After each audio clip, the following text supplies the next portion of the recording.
It's been a long, cold winter. Really actually wasn't that cold or that long. In southern Ontario, at least, it was kind of a reasonably mild winter, but it was a cold and dark spring. Winter hung along for a long time. We had an easy January, February, March, and then we ended up weirdly paying for it in April and the start of May.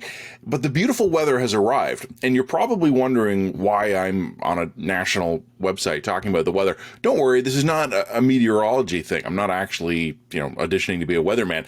When the good weather came in southern Ontario, it came in the middle of a stay-at-home order from the provincial government, where Doug Ford and his cabinet have basically said, shut it all down. You're allowed to leave your home for the purposes of, essential shopping, for essential work if you cannot work from home, for medical appointments or treatment, and for essential exercise. So the good weather has now arrived here. Canadians are people who live in a frozen wasteland for somewhere between half and 2/3 of the year. And I was genuinely curious what was going to happen when the good weather arrived. Turns out, everybody goes outside. The stay-at-home order has collapsed in Ontario. I don't know what the latest mobility data is. I've heard anecdotally that the bulk aggregate mobility data, which is what the province uses to kind of monitor the effectiveness of the stay-at-home order, is almost right up back to where it was before this started. No one is paying attention to the stay-at-home order anymore. And the thing is, that doesn't mean they're being irresponsible. I am seeing people out for walks. I'm seeing people gathering in parks. I'm seeing families mingling. Most of them still being responsible. They're meeting outside. Many of them are wearing masks, particularly if they're close together. I saw yesterday what I actually was doing. I was out for a genuinely approved essential reason. I had to go by a local ice cream shop, and there was like 50 people or 50 families or groups lined up, but they were still maintaining their actual distance here. This is in a weird way encouraging. We have taken the lessons of the first two waves. We're still doing the responsible thing.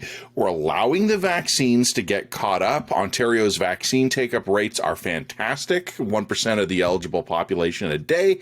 But we're not doing the stupid stuff the government has ordered us to do, where we're all just going to stay in our homes even as the weather gets beautiful. Hey, look, I could do it. I have a nice detached house. I have a backyard with a deck and nice furniture. Like, I can live a very comfortable life only running essential errands, but I don't want to. So I let my kids go to the park. We take walks. We get out there. My idiot dog tries to sniff everything in the city, but that's not really the point. The point is there are ways to do this responsibly, and the government is not letting us. It's pretty obvious that they're not worried about the science here. This is the politics.